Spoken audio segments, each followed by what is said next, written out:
Whilst we are meeting with the MMDCs, that a lot of the monies meant for the disabled, the PWD, I think the excuse they give is that they are borrowing it and then they would replace it later. Whether they replace it or not, nobody knows. But honestly, I don't believe they put it back into their accounts. But why I am passionate about this is that any of us can be disabled anytime, any minute. And then if this money has been given by government for them, normally when they share, they don't even get much. And sometimes they themselves will use some of that money to be buying items for them as if it's their own decision and all of that.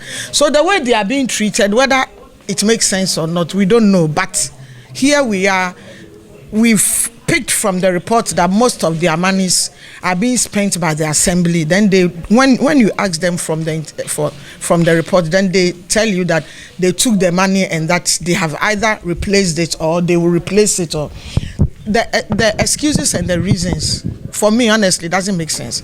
That's why we as a committee, we are being very, very passionate about it. That if we, God willing, next year we sit again and we find that anybody has done that, we are going to be very, very hard on the person. Make sure whether it's the finance officer or the coordinating director or the DCE or whatever it is, the chief executive, we are going to make sure action is taken about that person, because this is just not right. There is a quota and there is a way it should be spent, but because the monitoring level is low, that is why they are using it that way. But that is why we are here as a committee for local government. We are monitoring them. We are not good.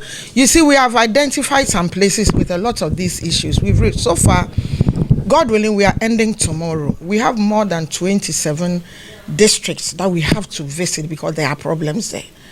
And all those problems, all those districts that have their hands dipped in monies that they are not allowed to spend, but they are spending anyway, we are going to go there. And then once one or two things are confirmed, we know who to report to.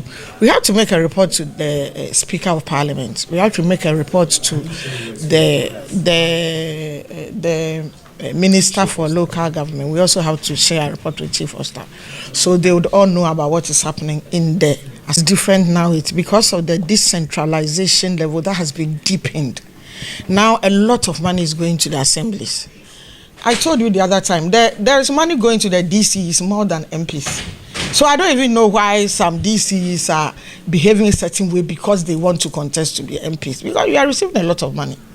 The MPs are not receiving as much as you are. So if you give monies to somebody, you give anything you give to somebody in abundance and you don't follow, the person will misuse it. It's as simple as that. It's not because it's them selected. No, it's because it's a natural thing. It will happen to me, it will happen to you. It will happen to anybody who is giving abundance of what the person is expecting. Once it's a lot and there's nobody monitoring, they will misuse it. So we are here to monitor it and make sure the money is used properly. That's what we've started doing, and thankfully we've seen so many things. But you see, I'm being careful. I'm not blaming them too much because this is 2023 and 2024 reports. So it is shaping my government, the people they've put in place, so that 2025 they are not going to misuse any man, because we have started this early and on time.